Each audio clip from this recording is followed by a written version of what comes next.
Welcome to Azeroth United, a weekly podcast about World of Warcraft. My name is Denethar, and I am your host. Welcome, everyone. Thank you so much for joining us. It's Sunday night in Azeroth, and we have a great show lined up for you. Had some scheduling conflicts for Saturday night, so we are going to be talking about a lot of news. We've got the Race to World First, we've got the BlizzCon announcement, we've got player housing, so much to talk about. So pull up a chair, sit back, relax, and enjoy.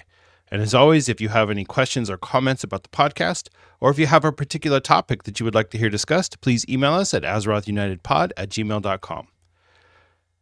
Also, if you're enjoying the show, please consider leaving us a 5-star review and rating on Apple Podcasts or Spotify.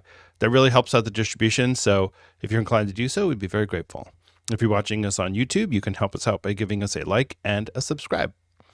And at this point, I'd like to take a moment to thank our patrons. These are people who give their IRL money to help out the production of the show. We have 3 friend of the show patrons, Judge Omni, Stug Life, and Theliel. Thank you so much for your support. You definitely help make Azeroth United possible. If you're interested in joining our Patreon, you can go to patreon.com/Azeroth United. And there are 3 different tiers. There's the friend of the show, the standard patron, and then there's the free patron. So if you just want to join and show some support without actually having to pay any money, that's fine.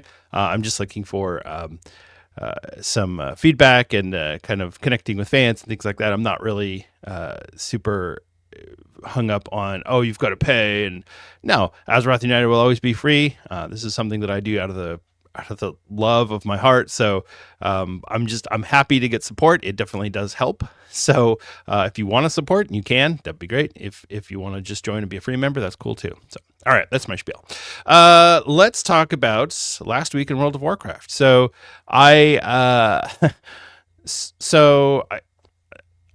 as I started at the beginning of the season, I joined a new guild, and so far things have been going pretty well. I wasn't really 100% sure on how to play the Demon Hunter because there were some changes with Demon Hunter going into Season 2.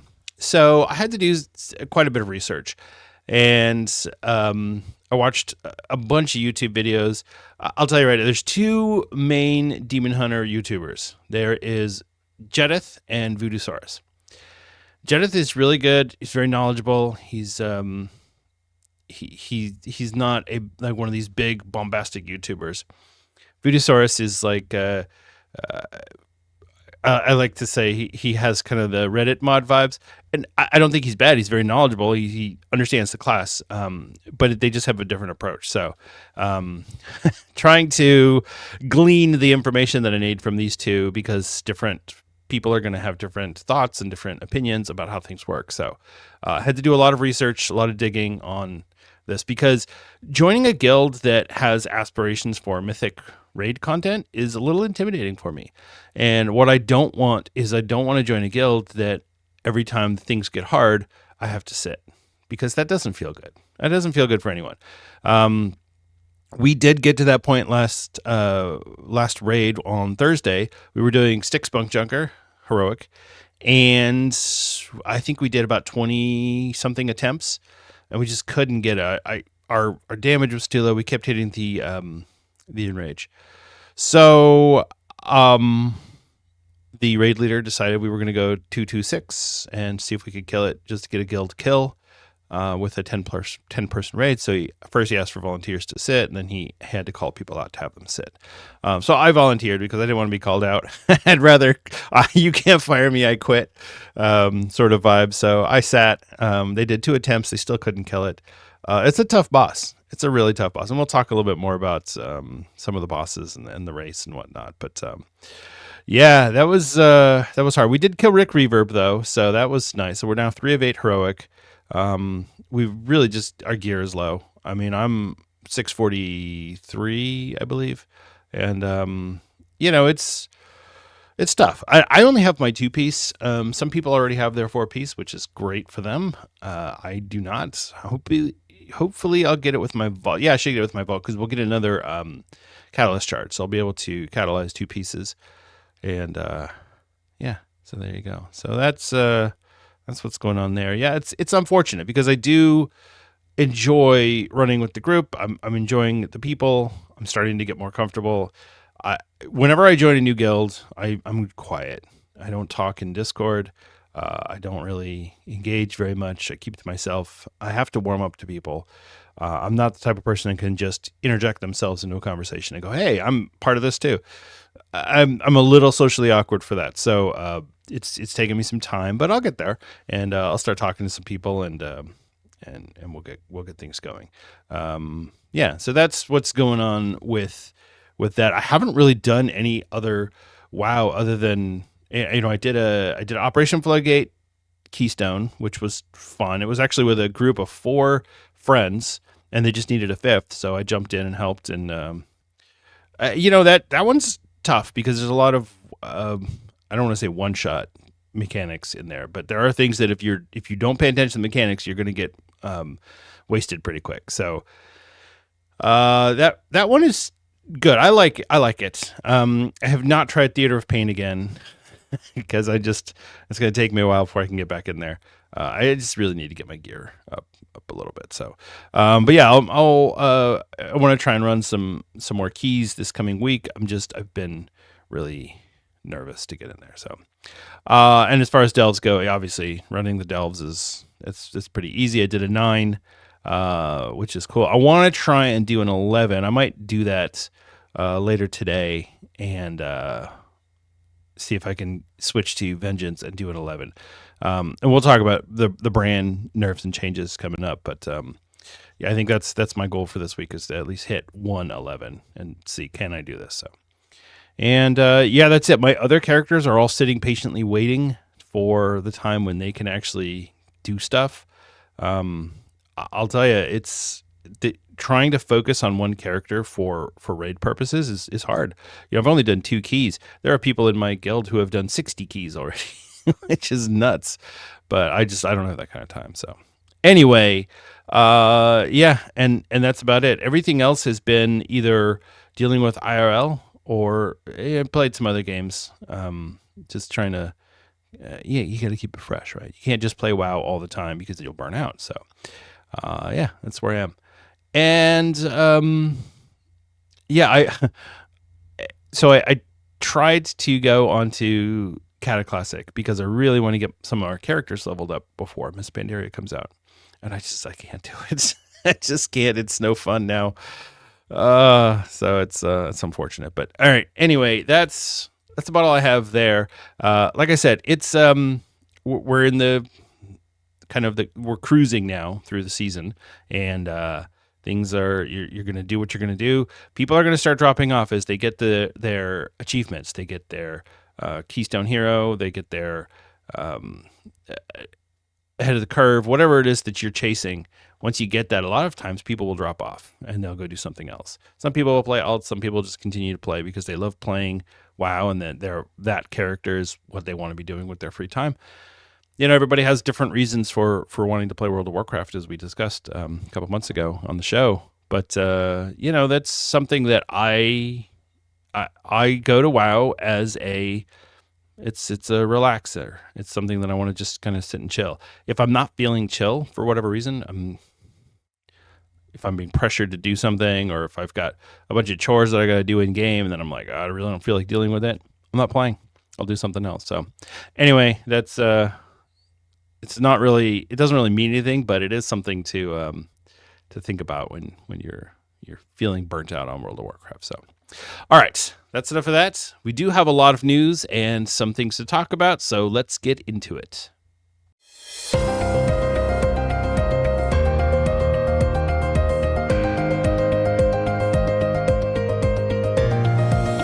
It's time for the news. In Blizzard news, so of course the big announcement for last week was the announcement for BlizzCon 2026. It's going to be on September 12th and September 13th in the year 2026. Same location, Anaheim Convention Center, same deal as before. Yeah, this is big news. First of all, this is confirmation that we are not getting a BlizzCon in 2025. So this will be the first BlizzCon since 2026. I'm sorry, this is the BlizzCon 2026. This is the first BlizzCon since 2023, which itself, I believe, was the first BlizzCon since 2019. It's been, there hasn't been a lot of BlizzCons. Let's go with that. So yeah, this is a pretty big deal for a lot of people. I know a lot of people have been talking already about booking hotel rooms and whatnot. I am planning to go. At least right now, I have intentions to go to BlizzCon. We don't have any details about what's going on other than the dates. But yeah, my goal is to go to BlizzCon. I want to be able to go report directly on the opening ceremonies and the different announcements and things going. One of the things that's really interesting about the timing of this is that BlizzCon typically happens in November. And BlizzCon also typically happens on Friday, Saturday. So you go Friday night, Saturday night, Sunday, you nurse your hangover, and then you fly home either Sunday night or Monday morning, depending on if you stay an extra night. So for those of you who haven't been to BlizzCon, if you're like, BlizzCon sounds cool, I've always wanted to go, but I don't know what it's like. Is it cool? Is it interesting? BlizzCon itself is not that cool. Like, if you are talking about just the ceremonies and the announcements and things like that, it's fun. It is fun. You're there with a bunch of other Blizzard players. I was going to say WoW players, but it's Blizzard game players. And you're all celebrating the game company that we love. The last time I went to BlizzCon was 2012. 2012? Yeah. 2012. And I sold my tickets that year because I was like, I don't want to go to the ceremony. I just want to go hang out with my guild after the ceremony is over. So sold my tickets and did the Hilton, I think it was the Hilton lobby. And then one of the guys got a party bus. We drove around Orange County, California on a party bus, which sounds a lot cooler than it is. There's really nothing going on over there. Orange County is dead. We ended up going down to, was it like Irvine or something, which is where some more stuff is going on. But regardless, the real fun of BlizzCon is being able to meet and connect with people that you know or people that you don't know and that you've met for the first time, sitting at a hotel bar, nursing a drink, and realizing that pretty much everyone that you talk to is a gamer. And most of those gamers are going to be WoW gamers. So if you have a lot of frame of reference, so you don't have to feel awkward about what do I talk about? Do I have to talk about sports? Are people going to want to talk about politics or religion? No, everybody's there talking about video games. It's great. Especially on the Friday night, or in this case, it'll be Saturday night, after the opening ceremonies. So there's a lot of things to talk about there because of whatever announcements might have come out at that ceremony. But the actual going to BlizzCon and actually going through the ceremony, you have to wait in a lot of lines. Some people call it line con. You wait in a bunch of lines, and once you get in, you got a weird vantage point for seeing the content. It is cool seeing all of these people that you know get up on stage. But yeah, it's I don't want to say that it's not worth going, because it definitely is worth going. I am going to go and I am going to buy a ticket. The exhibits are really cool. The year that I did go into the exhibit hall, which was 2011, there was a lot of things to see. It was very interesting. This was during Cataclysm, and I believe that was the year that they announced Miss Pandaria. And I just remember thinking, when they announced it, I was like, this is a joke, right? This has got to be a joke. This isn't the real expansion, right, Blizzard? No, that was the real expansion. We got Miss Pandaria. So, yeah, that was, I was so stunned. I couldn't believe, right? What? No.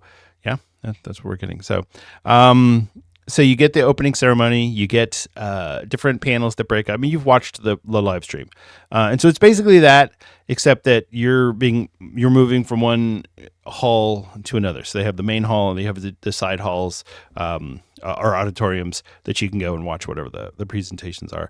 I didn't do any of the crowd participation ones, like the costume contest or the the Q&A or anything like that. I didn't bother with any of that stuff. I just wanted to see the announcements, and like I said, I wanted to hang out. So, and then the other cool thing, the year that I went, which was 2011, was the closing musical act was Foo Fighters, which was really cool. Getting to see the Foo Fighters performing for a bunch of Blizzard fans was something interesting. Dave Grohl, actually, everybody had their phones up. Yeah, this is 2011, so everyone's got a smartphone, right? So everybody had their phones up. Some dude had an iPad and was filming the concert with his iPad. And Dave Grohl from the stage is like, "Is that a fucking iPad? Well, there goes the rock show," which was fantastic. So that was really enjoyable. So overall, I would say definitely, if you haven't been to BlizzCon, give it a shot. Go to BlizzCon.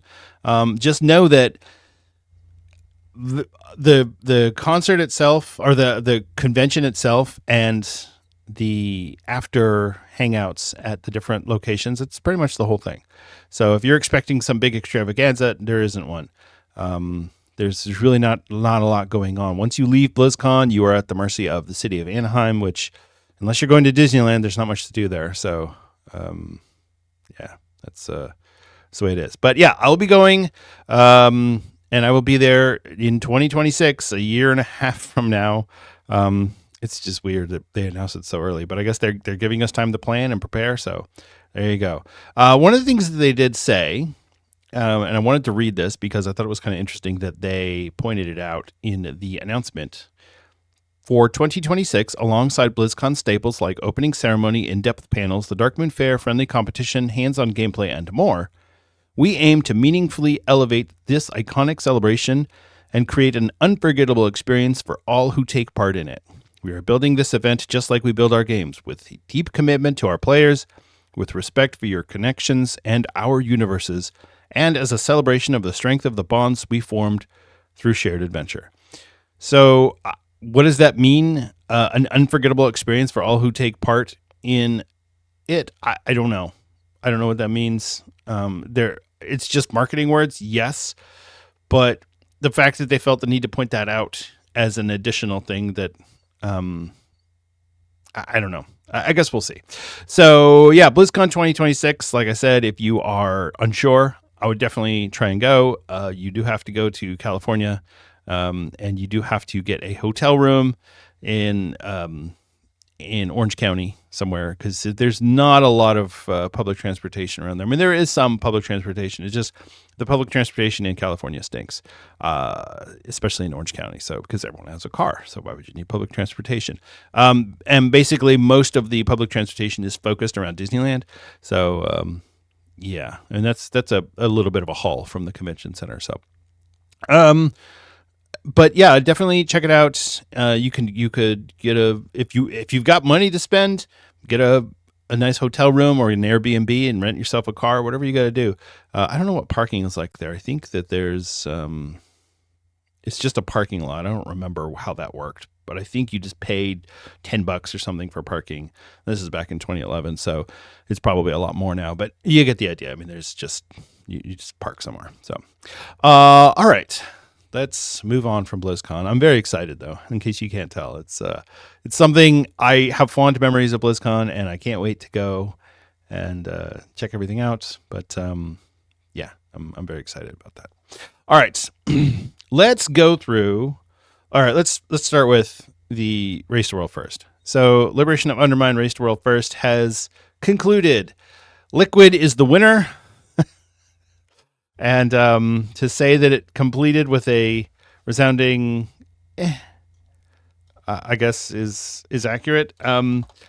So here's the deal: Liquid finished the race 100 pulls on Mythic Chrome King Gallywix. Echo completed it just a few hours ago, as of me recording this, with 49 pulls.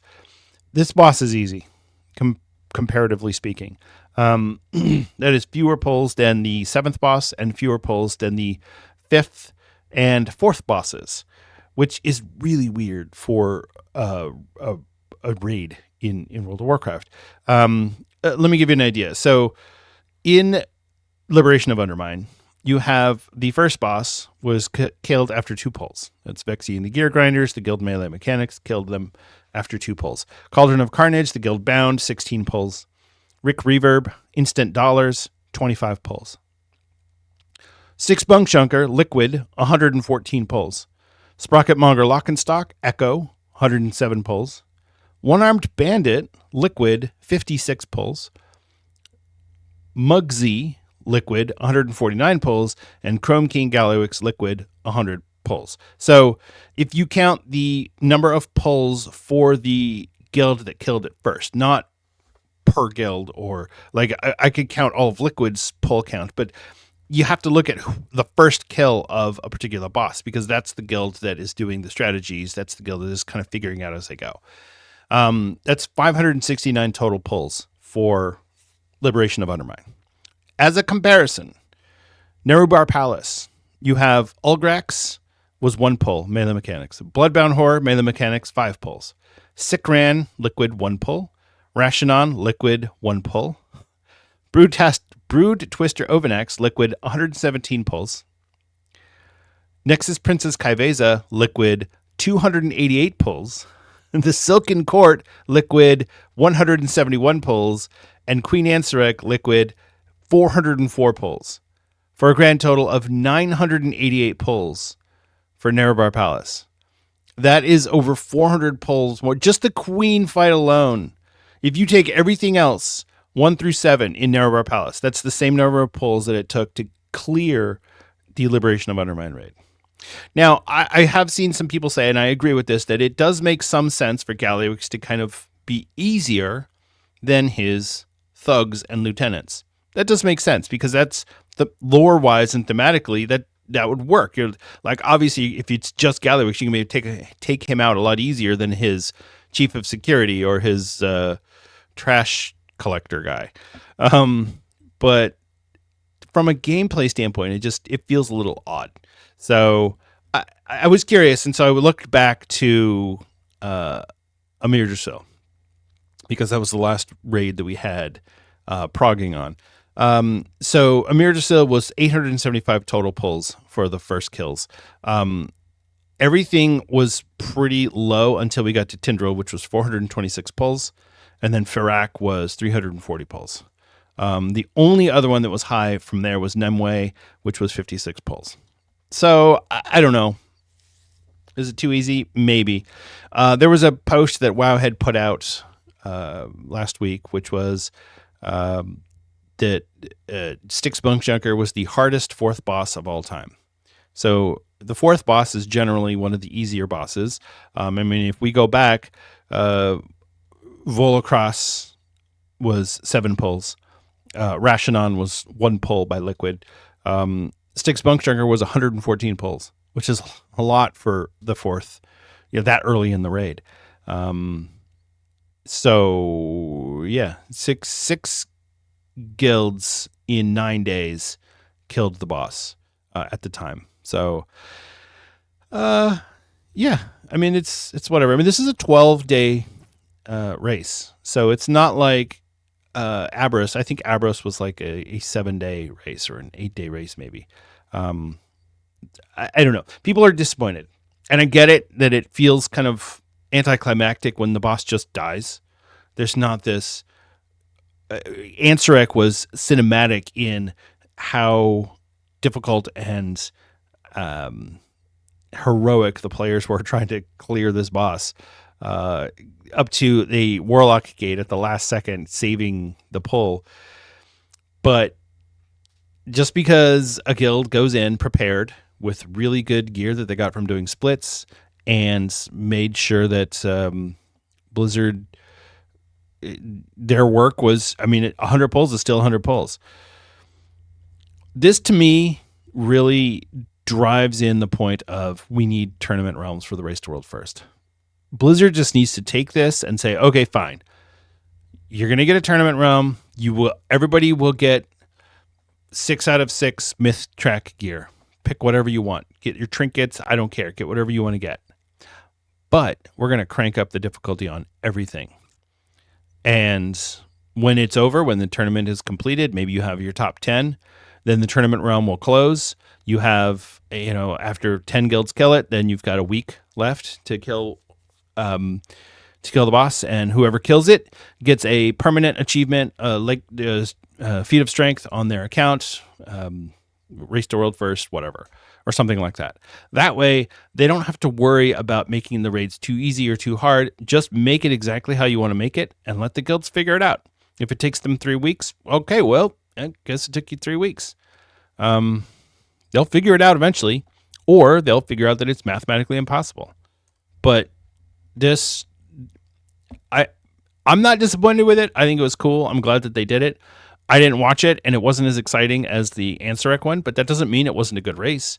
The middle of the race was the exciting part, watching Echo took the lead with Lockenstock, what's going to happen? Oh, Liquid jumped back in the lead with Unarmed Bandit.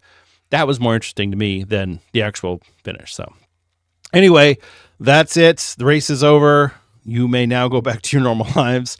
I know a lot of people don't really care about the race to world first. It's really important to me. Like I said, this race wasn't as exciting, but I still followed it, and I'm still very invested in what was going to happen. So there we go. That's the race to world first. Speaking of WoW esports, the MDI and Arena World Championship registrations are now up and available. They'll be available for, I think it's like no, it's not a month. It's a couple weeks. It's like 2 weeks. That we have, that the registrations are available. So get your teams together, go in and register. The Arena World Championship will start on April 2nd, and it will go through May 25th. And then the MDI will start on April 16th, and that will go through June 1st for the global finals. So these are all going to be for the MDI, it'll be the Season 2 dungeons, and obviously Arena will be Season 2. So, this I've tried to cover WoW esports. I really have, and covering the MDI and the AWC is tough because I don't compete at that level. And you can cover the raid and go, hey, I'm doing the raid, and so I kind of have an idea how hard these bosses are. I have no idea what running a 22 would be like. I can't even fathom that. I'm running 2s and I'm struggling. So, an Arena, it's just a completely different animal. In a lot of ways, I feel like Arena PvP is not even WoW. It's a different game because while you are playing it with WoW characters and using WoW spells and abilities, you play it in such a different way. It's a very dynamic and interesting way to play the game. I can't get into it. So. But yeah, keep an eye out for the MDI and AWC coming in April and May. All right.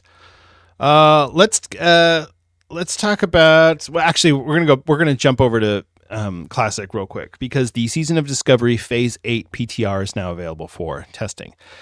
Now, Blizzard isn't saying a lot, and this is typical of Season of Discovery, although they have been revealing more as they realize that players actually do want some info. They don't want to be surprised by everything. So, and that's fair. What we do know is that there's going to be a new raid, the Scarlet Enclave. It will be in the Eastern Plaguelands, and the raid size is the new 2040, so it's built for 20, and you can take up to 40, but it will only drop loot for 20 people. So if you add more people, it's going to be easier, but then there's not going to be any loot. So yeah, Scarlet Enclave. This is the first new phase of Classic that Blizzard has ever produced. There's nothing left to introduce into the game. Everything has already been added from the original Vanilla WoW and from WoW Classic in 2019. Everything is in the game. We've got Nax, we've got Encourage, we've got all the Green Dragons, we got everything that was part of Classic WoW is already done. This is all new. And Blizzard was really clear, this is not Classic Plus. They are still planning to do a Classic Plus. And we'll do an episode about Classic Plus here in the next I don't know, maybe a couple weeks or a month or so. But yeah, this is all brand new, so we don't know what to expect. One thing that we did see in Naxxramas with Season of Discovery, and like I said, I haven't really been talking about Season of Discovery because I quit. My Paladin is still in the 40s. But the Corrupted Ashbringer weapon does not drop from the 4 Horsemen in Season of Discovery. It's a different weapon that you can get. And the NPC who had the Corrupted Ashbringer no longer has the Corrupted Ashbringer on the PTR. So there's speculation that we might be able to get the actual Ashbringer through a legendary quest from the new Scarlet Enclave raid, which would be kind of cool. I'm sure anybody who plays a melee class would be very excited by this, and any casters would be like, well, I don't care. So yeah, that's pretty cool. Again, this is all speculation, and I generally don't like to do random speculation rumors on the podcast because who knows, it could just be somebody making it up. But because Season of Discovery has been so secretive and so sneaky with its reveals, I definitely felt like this is something I just wanted to point out that I think that's pretty cool. And then the other thing is there's speculation that we might be going to Mount Hyjal. There's a portal in Dark Whisper Gorge that we can go through and a new loading screen. So I don't know what that means and what that is all going to look like. That'll all remain to be seen, but just know that they're doing some pretty interesting stuff over there. I think this is a great way for them to test all of these things and go, hey, this is what's going to work for Classic Plus or not. And so if they put in a Mount Hyjal here and it works, cool. You tweak it a little bit and that's in Classic Plus now. And then people also know what to expect. They're like, oh, cool. I like this. So is there going to be new dungeons in there or a new raid? Who knows?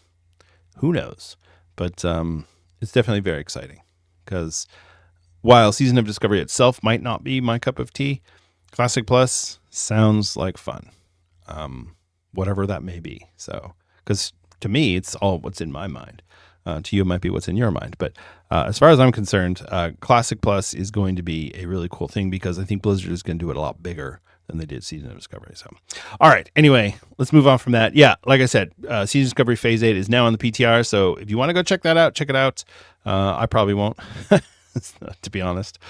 All right, so let's talk about non-Covenant Shadowlands reputations are warbound in patch 11.1.5. So Blizzard did say that they were going to go back and start making older reputations warbound, and that's the case here. We've got, 10 reputations from Shadowlands that are now warbound. Court of Harvesters, the Avowed, the Ascended, the Undying Army, Venari, Court of Night, the Archivist's Codex, the Enlightened, the Wild Hunt, and Death's Advance. These are all warbound. The Covenants are not warbound.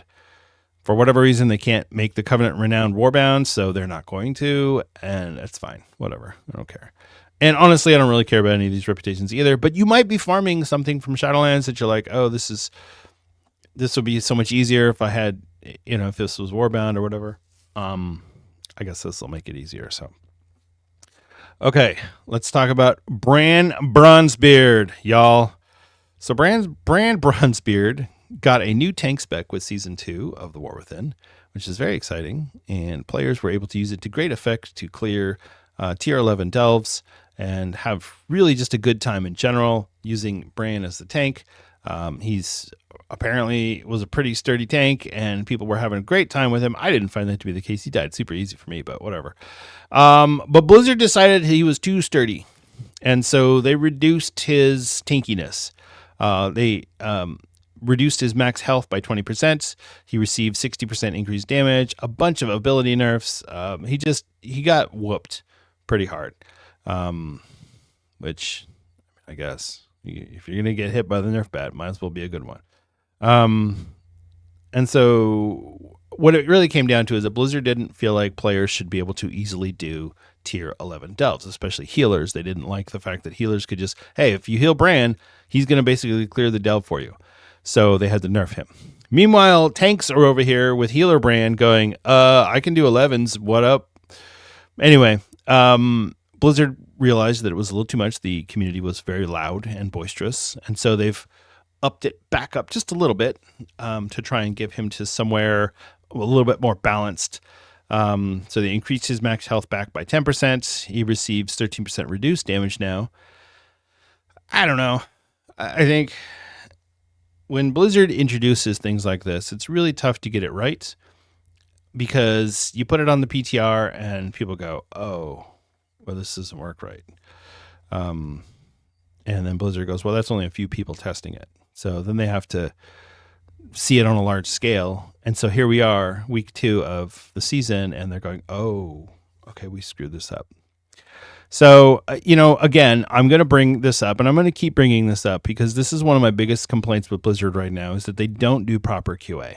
I feel like whatever QA they're doing, it's not adequate. And they really need to have some more structured and organized QA for these things so that we don't have this situation where it's like, oh, Brand's good. Oh, Brand's not good. Oh, he's better. And nobody likes that. Nobody wants to feel that way about the game. You want to be able to play the game and enjoy it and go, I really like doing this. This is fun content. The whole point of Delves was that we're supposed to be able to go and do this solo content. Blizzard changed Delves to make it so that instead of 9, 10, and 11 Delves being aspirational content, it's now progression content, which is cool. But then people were able to get that progression content too easily, and so they reverted it back. But they still haven't changed it to make it harder for tanks to do Delves by themselves. So it's like, I don't know. Whoever's controlling Delves right now, whoever's kind of turning these dials and flipping switches on Delves, I don't think that they're really doing I don't want to say that they're not doing a great job, because they are doing a great job.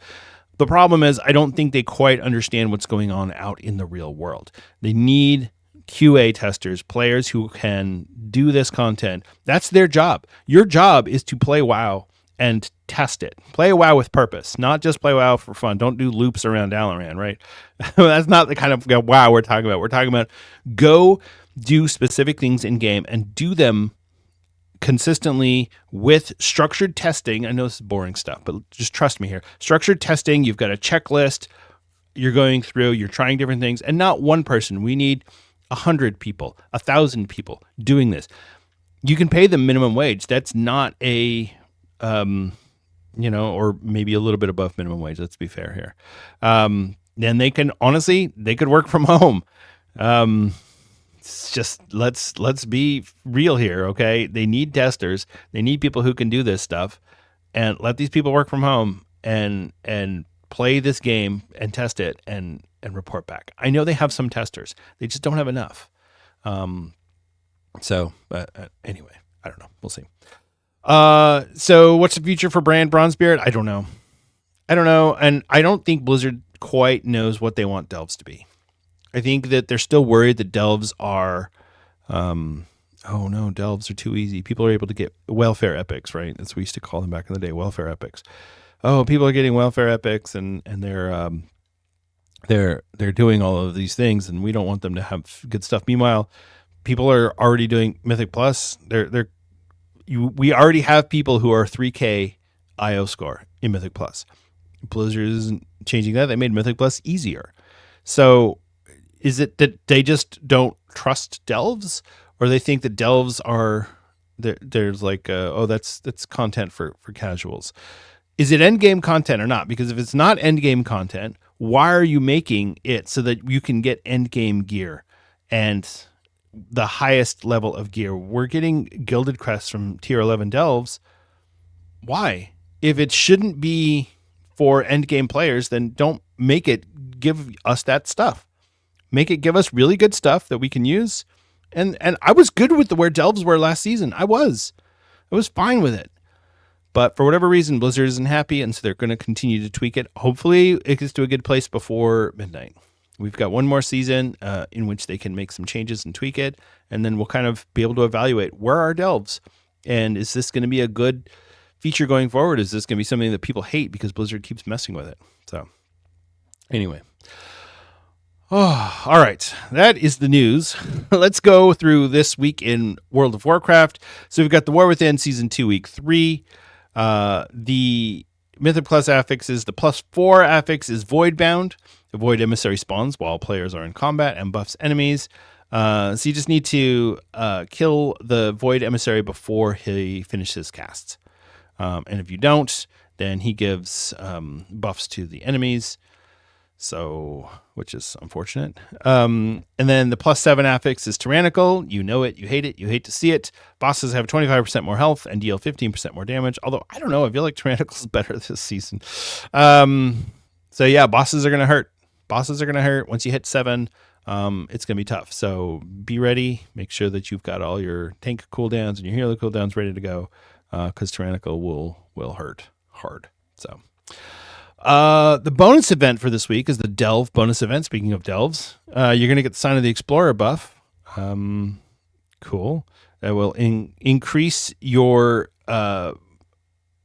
Delver's Journey progress, companion experience, and undercoin acquisition by 25%. whatever.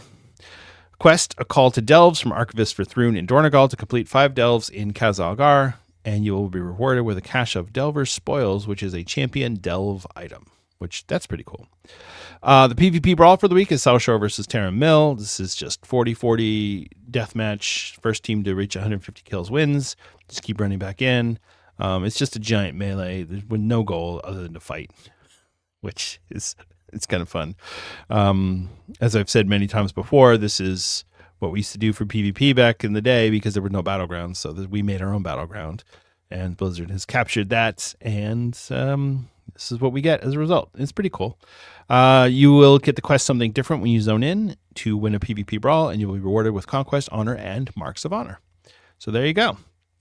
Other events going on this week. We've got Ungoro Madness, which is the dinosaur thing in Ungoro. I've never done this before. I have no idea. It's going from March 17th to March 19th, though. So if you want to go to Ungoro and see what's going on, it's one of these micro holidays. So there's not going to be any sort of achievement or player power or anything like that. It's probably just some cool thing that you can do. So if you're bored in WoW and you want something to do, go check out Ungoro Madness in the Ungoro crater. It says the dinosaurs in Ungoro are getting restless. Time to go pay them a visit. Couldn't be more cryptic than that. So, and then finally, the Trial of Style. Dust off those pauldrons and compete in a fashion competition of Azerothian proportions. Speak to a transmogrifier NPC in any major city to participate in the Trial of Style.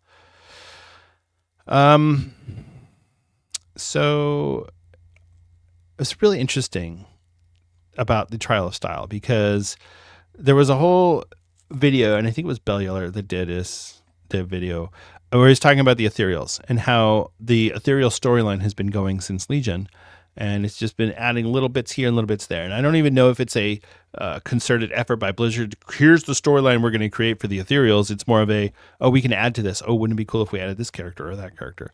The Trial of Style, which is something that players go do, and it's fun. Oh my gosh, look at my transmog. How cool. Well, after it's over, apparently there's an interaction between the NPC running it and an Ethereal talking about, here's all the information we were able to gather from the heroes, and the Ethereal's like, okay, I'll take this back to my master and let them know. What the heck is that? What are they monitoring our transmog to know, like, what is going on? I guess the theory put forth in the video that I think it was Bellular was that they want to know what our armor is like, so that in case they have to fight us, then they are prepared. So I guess we're just feeding into them because lol transmog. So I don't know. Maybe we'll get something about this when patch 11.2 comes out, because that does look like it's going to be ethereal themed. If you haven't seen any of the cinematics from season 2, patch 11.1, spoiler alert, but the Ethereals have stolen the Darkheart, and looks like they're either going to take it to Koresh, which is their homeworld, or something about that. We'll probably. So there was a speculation that we might end up in the Rootlands, which is like where Orwina and her people are from, or that we might end up in the Ethereal homeworld. Well, the Ethereal homeworld has been destroyed, so it's possible that either A, the Ethereals are trying to restore their planet using the Darkheart, or B, which I think is more likely, is that we're going to go to the Rootlands because the Ethereals are going there to try to turn Azeroth into their homeworld. So think like Man of Steel when General Zod was trying to turn Earth into Krypton. Same thing, the Ethereals are going to try and use the Darkheart to turn Azeroth into their own planet. That's my speculation. I have no idea, though. I really don't know anything. But yeah, it'll be interesting to see what happens there. But that's for future us. So, all right, that is the news for the week. Yeah, a lot of stuff going on. BlizzCon, I'm just so excited about it. So if you're going to BlizzCon, hit me up, send me a message. Let me know that, hey, I'm planning to go to BlizzCon. We can talk about it. I'd love to meet any fans of the show, people who enjoy the show, or if you hate the show and you want to slap me in real life, we could probably arrange something there too. So, yeah. All right, let's move on to the main topic of the week. We're going to talk about this player housing thing. It's time for the main topic of the week.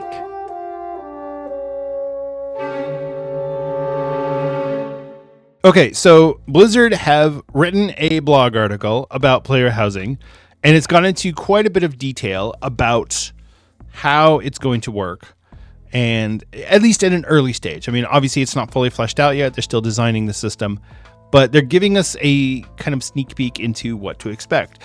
For me, I didn't know what to expect. In the very beginning, when Blizzard said, here, we're going to do player housing, I was like, eh.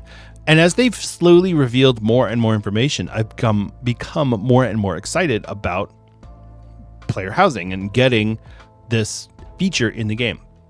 So they're talking about interior design and decorations, not the exterior. So apparently we're going to get some way to spruce up the exterior of our house, which is really cool. Don't forget, we're going to be in neighborhoods, so you're going to be able to see your neighbors' houses.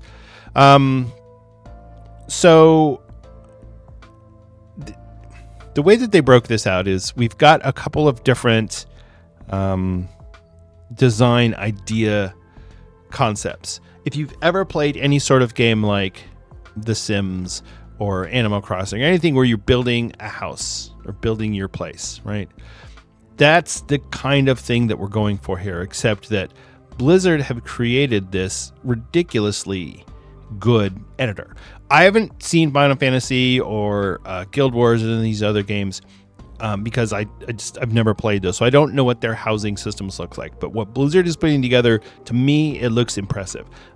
I can't compare it, so I'm just going to judge it on its own merit, and to me, it looks great. So let's start with the fact that they're giving us 2 design modes. So, no, let me take a step back. First off, they're going to give us the ability to design the interior of our house to a very high degree. We're not talking about garrisons where you had to plop down a structure and there you go. This isn't your bed can go here or your bookshelf, and so you have to decide which one you want to put in this location. No, this is, you can put anything anywhere you want it to go. We're not talking ploppable locations. We're talking just design space. So imagine, if you will, a blank, empty room. There's nothing in there. And you, the player, get to decide, I would like a bed to go right here. And so you go through all of the bed options that you can choose from. You pick your bed, you put it down where you want it to go. Now, in the basic design mode, they've given us some simple, you can rotate, you can move.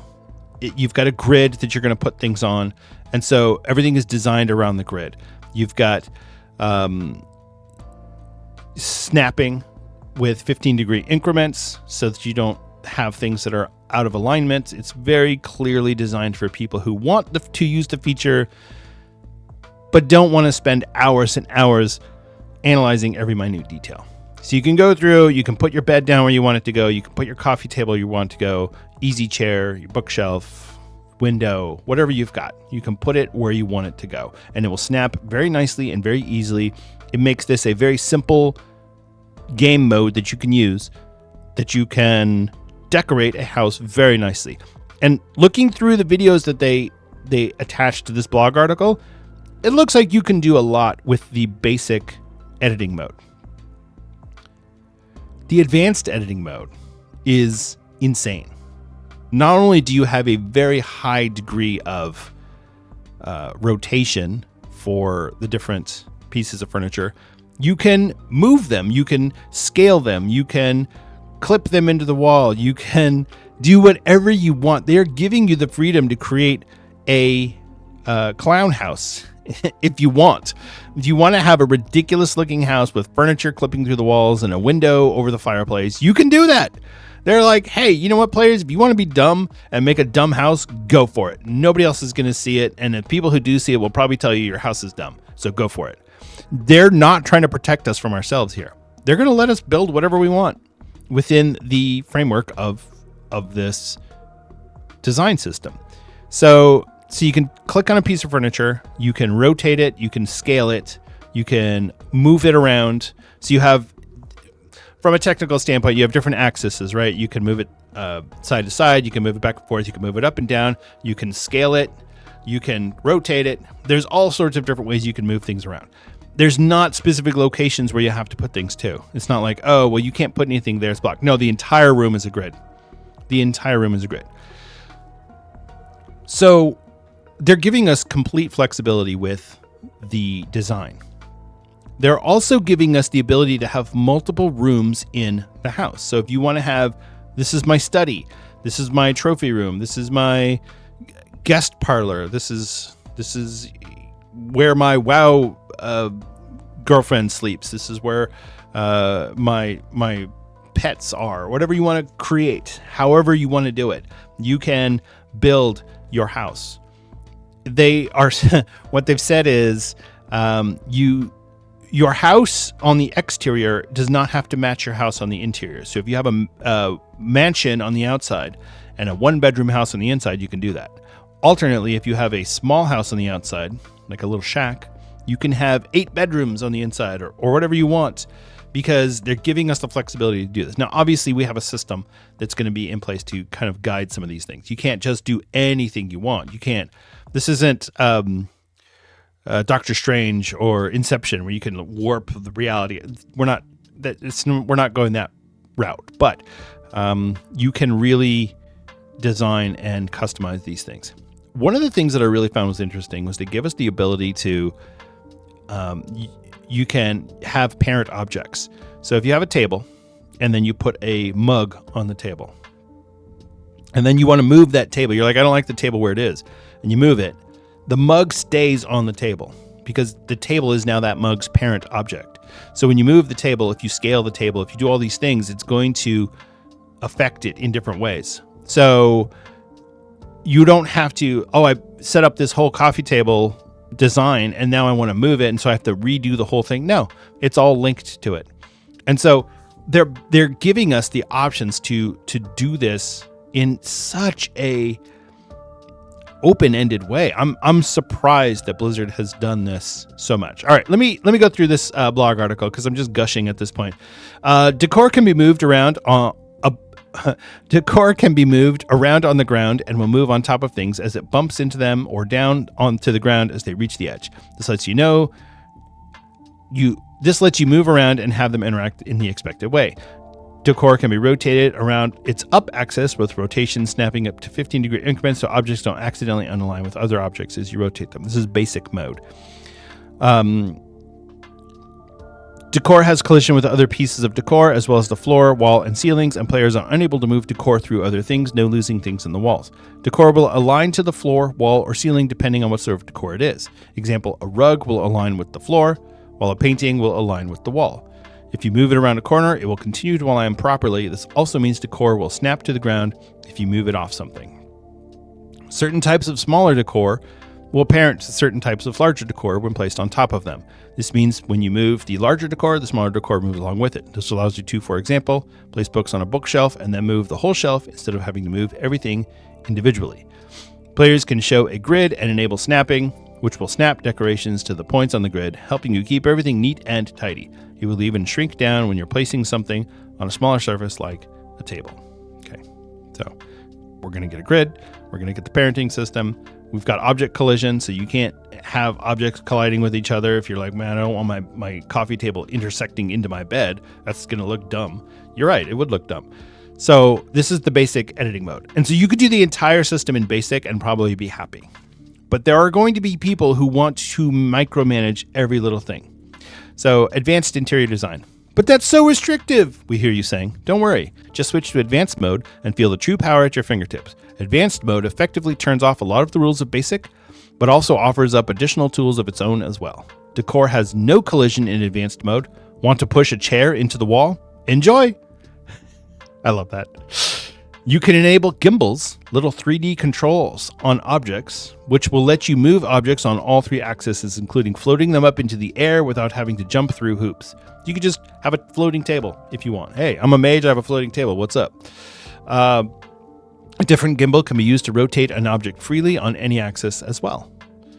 So, yeah, freely rotate. And it says freely, but there is a math formula for it. Maybe it's 1 degree or 2 degrees or something, but there is a certain number of degrees that you can rotate it. It's not completely free, but for all intents and purposes for designing this room, it's going to be a free rotation.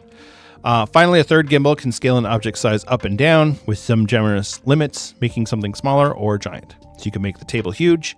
You could be like, oh, I inherited this house from my Kultiran neighbor, and he was a lot bigger than me, so whatever. Advanced mode lets you interact and design things with very specific controls to make whatever your heart may desire. Internally, using this, employees have taken bushes and made them into garlands for their fireplace, constructed a boat's prow from a bed, or made paint buckets into small spice racks for their kitchen. I mean, come on. That's ridiculous. The fact that you can get that little level of detail, it's kind of nuts. Okay, the final thing that we'll go over, actually, there's two other things. First, we've been dying for housing. It's the way that they said it. And dying is D-Y-E, because we're talking about furniture dyes. In addition to the decoration modes, we wanted to call out some of the other functionalities and choices we've made, because they're cool and we're sharing, and others because they directly answer some of the questions we've been hearing since the first article went up. For newly created assets, as opposed to the legacy ones, like the existing art assets, the things that are created specifically for the housing, we're allowing players to dye them a variety of colors. So if you find a chair but wish the upholstery were blue instead of gray, you can make that change. But what if the blue doesn't match the stain of the wood or color on the metal floor? Well, you can fix that as well. So you can change the colors of things. They have a little video where they're showing the different colors. And it's not like you don't have a color picker. You have to choose from pre-existing dyes. But that's just because they have a fixed number of assets that you can, so it just switches it to a different asset. So, yeah, this is something that people have been asking for transmog for a long time, player dyes or armor dyes.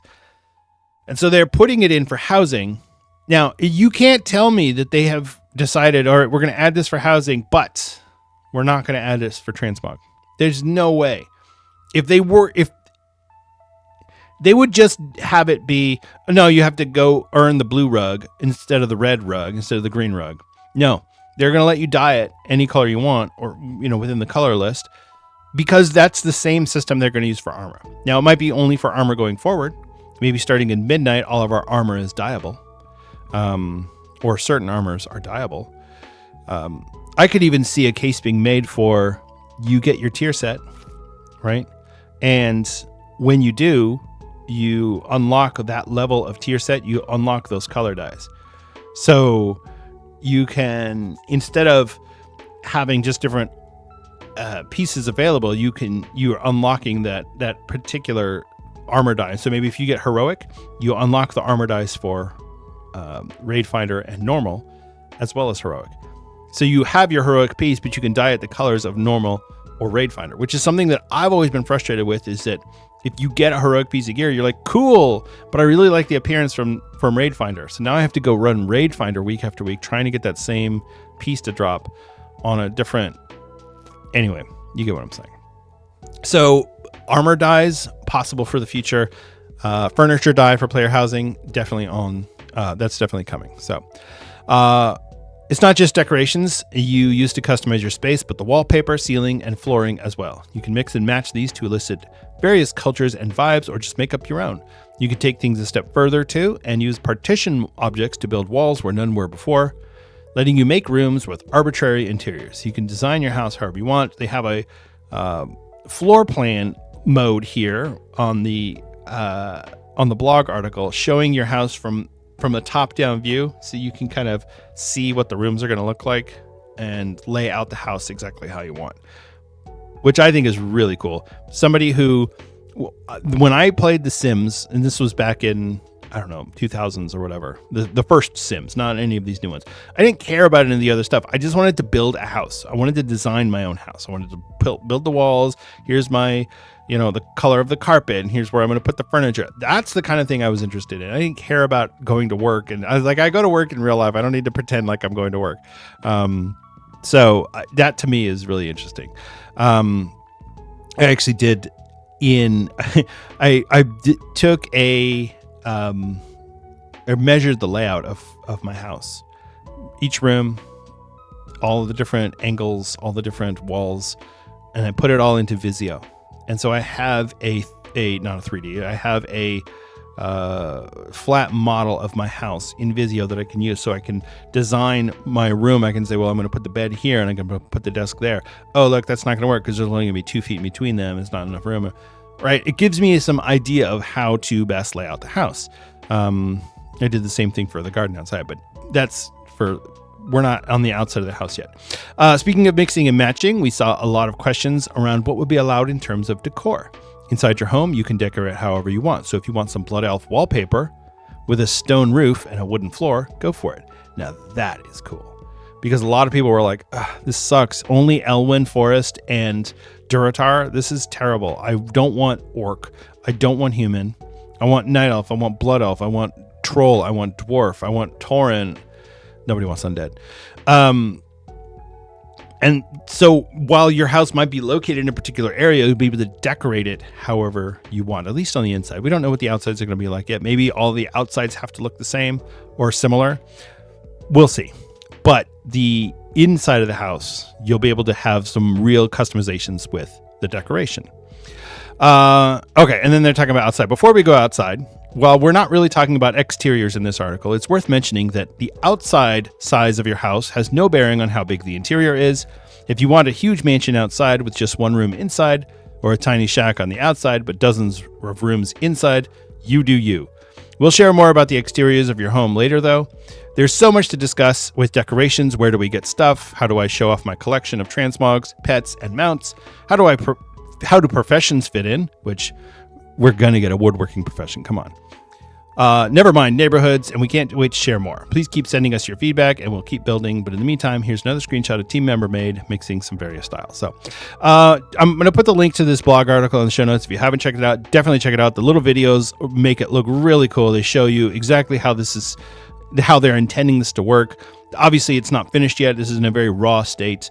And it does have something on here, which it shows an asset counter. So it's on this one screenshot, it's 515 out of 10,000 assets, meaning you could possibly have an asset limit of 10,000 on your house, which is crazy. 10,000 assets. I can't even, but I guess if you're turning paint buckets into spice cabinet, then yeah, that would make sense. So, this is the player housing, and it's going to be a really big feature. And I think that this is going to be very integral to Midnight and what we do.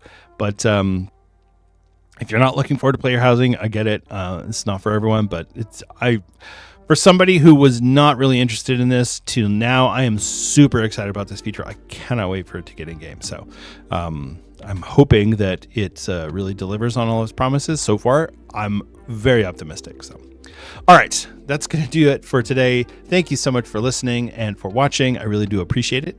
It is always a pleasure and a privilege for me to get on this microphone and speak to you. If you want to get hold of me directly, you can reach me on Twitter or BlizzCon. I am at Denethar on both of those platforms. You can also occasionally catch me streaming on YouTube or Twitch. I am Denethar01 on both of those platforms. You can also get all of the links for Azeroth United, the podcast, on our Linktree, linktr.ee/Azeroth United. It's got all of the links for the Patreon, for the Discord server. Definitely join the Discord server. There's a lot of conversation going on there. We've got the email and a bunch of other things on the Linktree as well, so you can check that out. That's pretty much it. I think I'm really hoping that we're going to get some. Now that the Race to World First is over, things will kind of settle down news-wise, and we can kind of talk about some. Where are we with Season 2? How does it feel to everyone? What's coming up with Classic? What's coming up with Season of Discovery? Things like that. So, I want to do a little bit more discussion-based topics. I am still planning to do a town hall here coming up in the next couple of weeks. I just got to get the schedule right.